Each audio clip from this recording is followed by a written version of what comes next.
Have you ever heard of the Ethiopian Bible, a version with mysteries and ancient texts that even most Christians don't know exist? This unique Bible includes 88 books, far more than the 66 commonly found in the King James Version, and holds secrets that stretch back to some of humanity's earliest civilizations. Why has this ancient text remained hidden from most of the world, and what might it reveal about the origins of Christianity?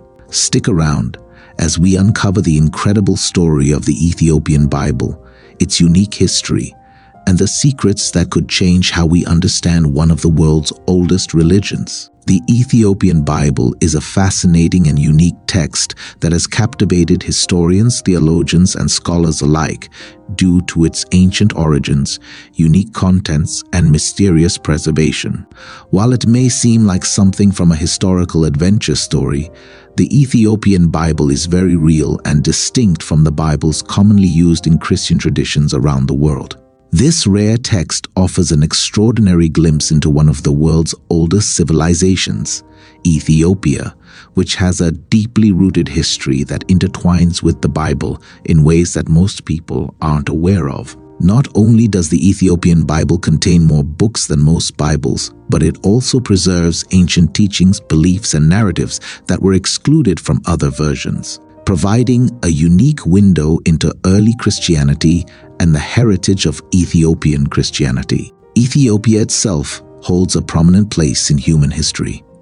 It's a land steeped in ancient tradition, mystery, and significance, home to one of the oldest civilizations on Earth. The country is unique in Africa as it successfully resisted colonization, a distinction that has helped preserve its culture, religion, and historical lineage. Ethiopia's unbroken heritage traces back to antiquity and is said to be linked to Ham, a son of Noah, as supported by both Ethiopian and Jewish tradition. This long-standing lineage allows Ethiopia to claim a continuity of culture and faith that few other countries possess.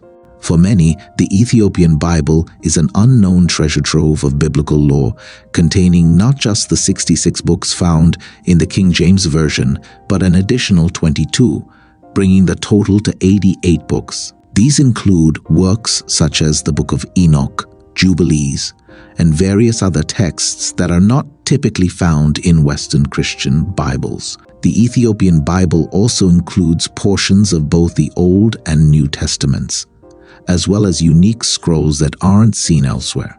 Interestingly, these texts existed long before Christianity formally arrived in Ethiopia in the 4th century, which suggests that Ethiopia's connection to Christianity has deep roots, extending back to its early days.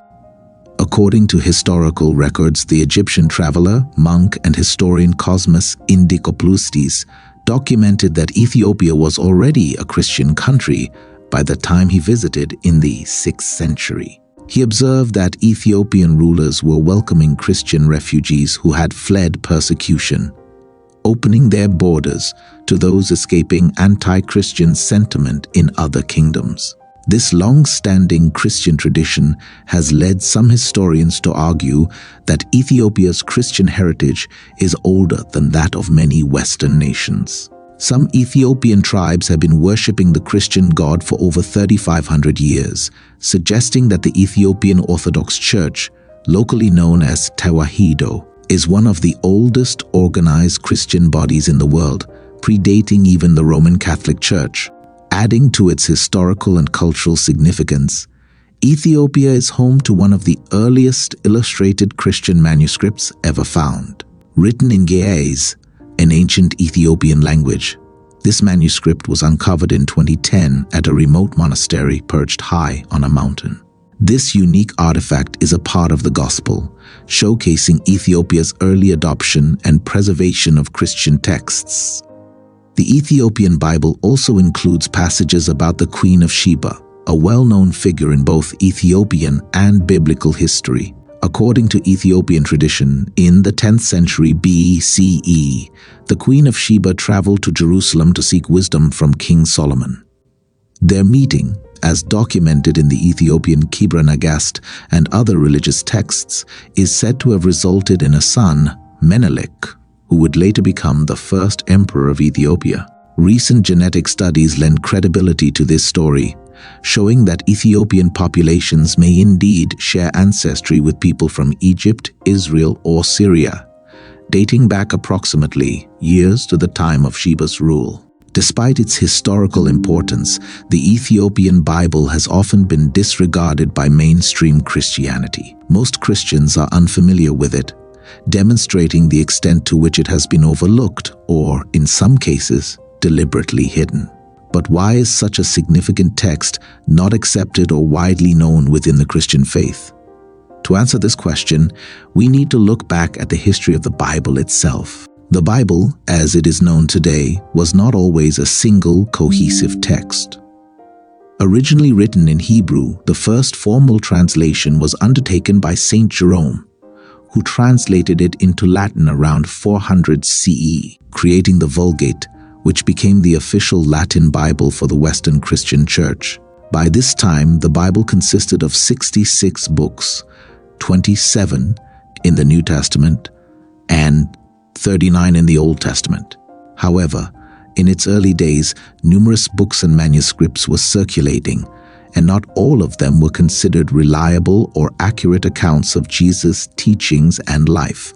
Many of these texts were essentially fan fiction, exaggerated or fictionalized accounts written long after Jesus' time, which led to confusion and misrepresentation. To address this issue, the early Christian church convened councils at Nicaea in 325 CE and Constantinople in 381 CE to establish criteria for which texts would be considered part of the canon. The leaders of the church decided that only books written by Jesus' followers or eyewitnesses, produced within the first century and aligned with existing scripture, would be included in the New Testament. This process of canonization left out a variety of texts, some of which were preserved in the Ethiopian Bible. These rejected books were often viewed as pseudepigrapha, texts falsely attributed to biblical figures, but not considered divinely inspired. The Ethiopian Bible, however, retained many of these texts, which were removed from other Bibles. This might be due to Ethiopia's historical isolation from the major political and religious centers of early Christianity, allowing it to preserve a unique version of Christian tradition. Unlike the standardized versions seen elsewhere, the Ethiopian Bible has two main versions: the broader Canon with 81 books and the narrow Canon, created under Emperor Haile Selassie, with 72 books. This broader canon includes texts like Enoch, Jubilees, and epistles attributed to early figures of the faith, while the narrow canon excludes some of these, reflecting internal debates within Ethiopian Christianity. The Ethiopian Bible's uniqueness has been obscured partly due to its language. Written in Ge'ez, an ancient Ethiopian language, it remained relatively inaccessible to people outside Ethiopia for centuries. Furthermore, the limited number of translations and the distinct practices of Ethiopian Christianity have contributed to its relative obscurity. Language barriers and Ethiopia's unique approach to Christian doctrine have made it challenging for outsiders to study and interpret the Ethiopian Bible fully. Moreover, the early Christian church's political dynamics influenced which texts were included in the biblical canon. During the Roman Empire, political concerns often took precedence over theological ones, and scrolls that didn't fit the official narrative were destroyed. The Bishop of Rome even instructed priests to destroy certain texts that didn't align with the Orthodox canon. However, some of these rejected scrolls were hidden away, eventually surfacing in discoveries such as the Dead Sea Scrolls in the 1940s, which revealed variations in early biblical texts. The Ethiopian Bible, by retaining these additional texts, provides a more comprehensive view of early Christian beliefs. Despite its historical significance, the Ethiopian Bible has only recently begun to gain wider attention. Scholars and theologians are increasingly interested in its unique contents, and Ethiopian churches have started translating it into more languages to make it more accessible to the global Christian community. This increased interest has fueled academic research into the origins, authenticity, and unique teachings of the Ethiopian Bible, sparking discussions on its potential significance to Christian history. The Ethiopian Bible's survival through countless challenges adds to its mystique. Ethiopia was attacked multiple times by foreign powers, including Muslim invasions, and more recently by Italy in the 1930s. During one of these conflicts, a fire broke out in a monastery where a rare copy of the Ethiopian Bible was kept, yet the text survived. This resilience has only fueled the sense of mystery surrounding the Ethiopian Bible, which many believe holds untold truths about the early days of Christianity. As interest in the Ethiopian Bible grows, so does the recognition of its historical value. The Ethiopian Orthodox Church has begun efforts to translate and preserve this ancient text, opening a window to a deeper understanding of Christianity's diverse origins. The Ethiopian Bible is not just a religious text, it's a time capsule of early Christian beliefs, preserving stories, traditions, and interpretations that would otherwise be lost to history. By studying it, scholars hope to learn more about the early spread of Christianity, the cultural exchanges that influenced it, and the reasons why certain texts were preserved in Ethiopia but excluded elsewhere.